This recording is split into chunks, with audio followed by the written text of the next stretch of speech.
Breaking news में बड़ी खबर आपको बता दें, यूपी में सीएम योगी ने उत्पादियों के खिलाफ एक तगड़ा बयान दिया है। उनका सीधा कहना है कि उत्पाद फैलाने वालों का सीधा झन्नुम का टिकट कटेगा, जिसको लेकर पुलिस जो है मैदान में डट गई है। त्योहारों से पहले अगर संभल हो, बरेली हो, भारी पुलिस बल की तैनाती वहां पर हो गई है। इस मामले में ज्यादा अपडेट के साथ मेरे सहयोगी हर्ष भारद्वाज जी मौजूद हैं। सर, उपद्रव फैलाने वालों के खिलाफ योगी सरकार तगड़े एक्शन में है और अब बरेली और संभल में भी पुलिस की तैनाती कर दी गई है। देखिए, योगी जो कहते हैं वो करते हैं और योगी आदित्यनाथ की तरफ से कल जब बयान दिया गया है तो आज संभल और बरेली के अंदर पुलिस तैनात है और पुलिस के आगे कोई भी अगर ऐसी गतिविधि करने की कोशिश करेगा कि पुलिस को लगेगा कि वो दंगा भड़काने की कोशिश करना चाहता है या उसका कोई ऐसी साजिश दिमाग में चल रही है कि योगी सरकार उसको लेकर बदनाम हो सकती है, तो वो जेल जाएगा। क्योंकि संभल की बात हो या फिर बरेली की बात हो, अभी वो सेंसिटिव एरिया है। हालांकि संभल में अब सब कुछ नॉर्मल जरूर हो चुका है, लेकिन पुलिस नहीं चाहती है कि कोई भी उपद्रव मचाने की कोशिश करे। इसी तरीके से बरेली के अंदर भी हमने देखा है कि अभी बरेली सेंसिटिव एरिया है। अभी ना तो राजनेताओं को वहां जाने दिया जा रहा है और पुलिस की तरफ से पूरी तैयारी की गई है कि दिवाली के मौके पर कोई ऐसी गतिविधि ना हो जिसके कारण हिंसा की तस्वीर सामने आए। हालांकि योगी आदित्यनाथ की तरफ से पहली बार नहीं है जब कहा गया हो कि त्योहार के मौके पर अगर उपद्रव मचाने की कोशिश करेंगे तो उन्हें जेल में डाला जाएगा। इससे पहले भी जब एक कॉन्क्लेव के अंदर खास तौर पर वो बयान देते हुए नजर आए थे तो उनकी तरफ से मौलाना शब्द का इस्तेमाल भी किया गया था। उन्होंने कहा था कि मौलाना जिस तरीके से उत्पात मचाते हैं, उन मौलानाओं को कहीं ना कहीं चेतावनी योगी सरकार में मिलती है। इससे पहले कोई उन्हें चेतावनी नहीं देता था। इससे पहले तौकीर रजा पर भी बड़ी कार्रवाई देखने को मिली है। किस तरीके से बरेली में उत्पाद फैलाने की उन्होंने कोशिश करी थी, मुख्य साजिशकर्ता उन्हें कहा जा रहा है। तो इसके बाद अब उसी को ध्यान में रखते हुए योगी सरकार तगड़े एक्शन में है, इसलिए पुलिस बल की भारी तैनाती करी गई है ताकि दिवाली के समय में वो उत्पाद ना फैला सके। देखिए, वही बात है कि योगी ने पहले भी जब मौलाना तौकीर रजा की गिरफ्तारी नहीं हुई थी तब भी कहा था कि अब उत्तर प्रदेश में ऐसा नहीं होता कि कोई कर्फ्यू कहीं ना कहीं लगवाने की कोशिश करे। अब उत्तर प्रदेश में सब कुछ ठीक ठाक है। हालांकि उन्होंने तंज समाजवादी पार्टी पे भी किया था कि समाजवादी पार्टी सरकार में मौलाना किस तरीके से 2 दिन में जेल से बाहर आ जाता था, बसपा की सरकार में किस तरीके से मौलाना 2 दिन में जेल से बाहर आ जाता था। और वाकई ये सच्चाई है। आप इतिहास के पन्नों को पलट के देखेंगे तो आपको उसमें मिलेगा कि बसपा की सरकार और समाजवादी पार्टी की सरकार में बरेली में ही दंगा भड़काने की कोशिश की गई और 2 दिन के अंदर जेल से वो बाहर आ गया। लेकिन मौलाना तौकीर रजा अब तक जेल से बाहर नहीं आया है। अभी उसकी पुलिस ने रिमांड और बढ़ाई है, न्यायिक हिरासत और बढ़ाई गई है 14 दिन की और उससे गहरी पूछताछ की जा रही है। उसके बाद भी योगी आदित्यनाथ की तरफ से कहा गया है कि जो हमने कहा वो करके दिखाया और उनका इशारा मौलाना और समाजवादी पार्टी की तरफ से ही था कि मौलाना जिस तरीके से पहले एक ख्वाब देखा करता था कि हमें राजनीतिक पार्टी बचा लेगी, लेकिन अब उत्तर प्रदेश में ऐसा नहीं होता। वो जेल के अंदर है और आगे भी किसी मौलाना या कट्टरपंथी ने बवाल काटने की कोशिश की रही तो उसे जेल के अंदर डाला जाएगा। हालांकि समाजवादी पार्टी का जिक्र करते हैं तो समाजवादी पार्टी एक बार फिर मैदान में कूद पड़ी है। योगी आदित्यनाथ का जो बयान सामने आया है तो जियाउर रहमान बर्क हो या फिर अखिलेश यादव हो, उनकी तरफ से ये कहा गया है कि योगी आदित्यनाथ की तरफ से जिन शब्दों का इस्तेमाल किया जा रहा है, मौलाना, कठमुल्ला, कट्टरपंथी, आगे आने वाले समय में इसका जवाब जनता देगी। लेकिन योगी आदित्यनाथ की जो सरकार इस वक्त है तो जनता पसंद कर रही है योगी आदित्यनाथ को। अगर जनता जवाब देना चाहती है तो 2017 और 2022 में दे चुकी होती, लेकिन जनता को योगी आदित्यनाथ की कार्रवाई बेहद पसंद आ रही है। इसलिए जनता योगी आदित्यनाथ को बैक टू बैक सत्ता की कुर्सी प्रदान कर रही है और 2027 के अंदर भी लगता है कि उत्तर प्रदेश के भविष्य में योगी आदित्यनाथ हैं और योगी आदित्यनाथ कुर्सी संभालने वाले हैं। योगी आदित्यनाथ का सीधा कहना था कि इससे पहले की सरकारों में गुंडों के खिलाफ, गुंडों के सामने घुटने टेक दिए जाते थे।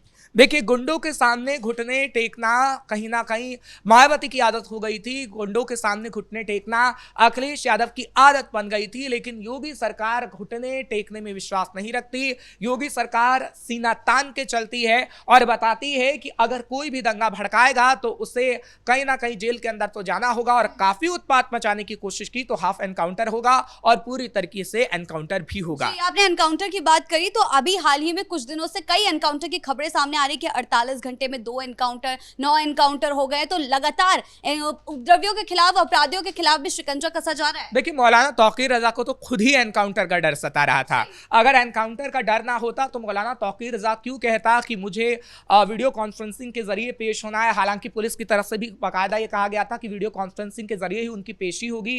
कहीं ना कहीं उनके साथी जो अभी फरार हैं वो बवाल मचाने की कोशिश कर सकते हैं, इसलिए मौलाना तौकीर रजा की पेशी वीडियो कॉन्फ्रेंसिंग के माध्यम से हुई थी। अब 28 अक्टूबर की जो तारीख दी गई है, अगली पेशी होगी वो भी वीडियो कॉन्फ्रेंसिंग के माध्यम से ही होगी।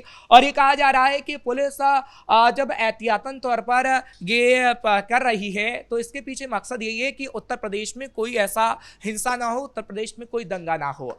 लेकिन अगर बात समाजवादी पार्टी की करें तो समाजवादी पार्टी लोगों को उकसाने का काम कर रही है, योगी आदित्यनाथ की बातों को बताने का काम कर रही है कि योगी आदित्यनाथ किस तरीके से मुसलमानों के साथ दुर्व्यवहार कर रहे हैं। लेकिन मुसलमानों के साथ वो दुर्व्यवहार नहीं कर रहे हैं, उन्होंने किसी के साथ दुर्व्यवहार नहीं किया, सिर्फ कट्टरपंथियों को बताया है कि कट्टरपंथियों का इलाज योगी आदित्यनाथ अच्छे से करना जानते हैं, जो कि समाजवादी पार्टी और मायावती की सरकार ने नहीं किया।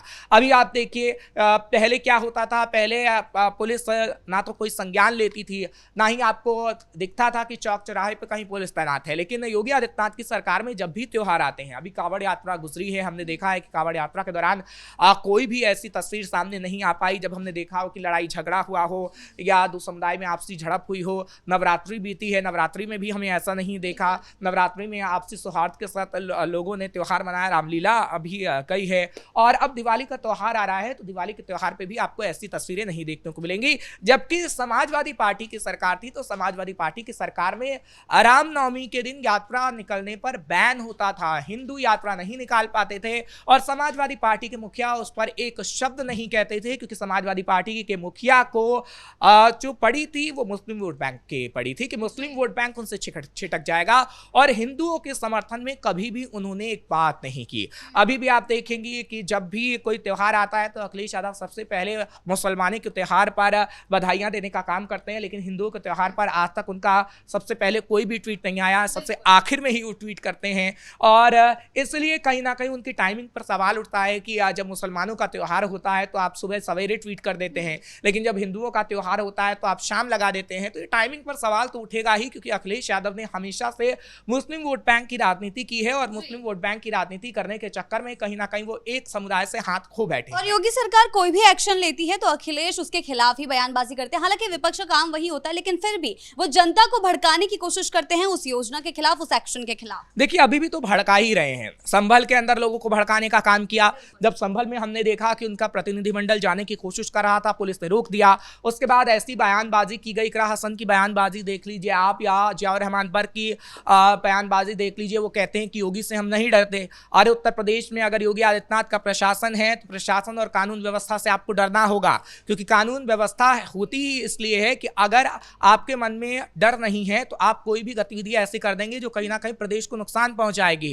कानून इसलिए होता है ताकि आप उसका पालन करें। हमारा एक पूरी तरीके से संविधान है जिसका पालन पूरा देश करता है, तो आखिर आप उस चीज को क्यों नहीं मानते हैं? अखिलेश यादव सिर्फ वोट के चक्कर में लोगों को भड़काने का काम करते हैं। संभल के अंदर भी जिस तरीके से मैंने बताया कि वो किया गया, और बरेली के अंदर भी जब प्रतिनिधिमंडल जा रहा था तब भी लोगों को भड़काने का काम किया गया। हमने देखा कि इकरा हसन का किस तरीके से बयान सामने आया और माता प्रसाद पांडे की तरफ से किस तरीके का बयान सामने आया। उनकी तरफ से एक ही शब्द में जैसे लगा कि रटा रटाया बयान है, और अखिलेश यादव ने सभी को एक चिट्ठी थमा दी है। 14 नेताओं को एक ही बात थी सभी की जुबान पर कि मुसलमानों को प्रताड़ित करने का काम किया जा रहा है। अगर वो नेता अपनी अपनी बात रखते तो शायद उनका बयान अलग अलग होता, लेकिन समाजवादी पार्टी ने जो उनके मुंह में डाल दिया था एक तरीके से कि आपको इसी शब्द को दोहराना है, तो 14 नेताओं का एक ही बयान सामने आया कि मुसलमानों को प्रताड़ित किया जा रहा है। लेकिन मुसलमान आखिर कहां प्रताड़ित है? मुसलमान अगर प्रताड़ित होता तो कैमरे के सामने जरूर बोलता। बरेली में तमाम मीडिया कर्मी मौजूद हैं, अभी भी वो कवरेज कर रहे हैं,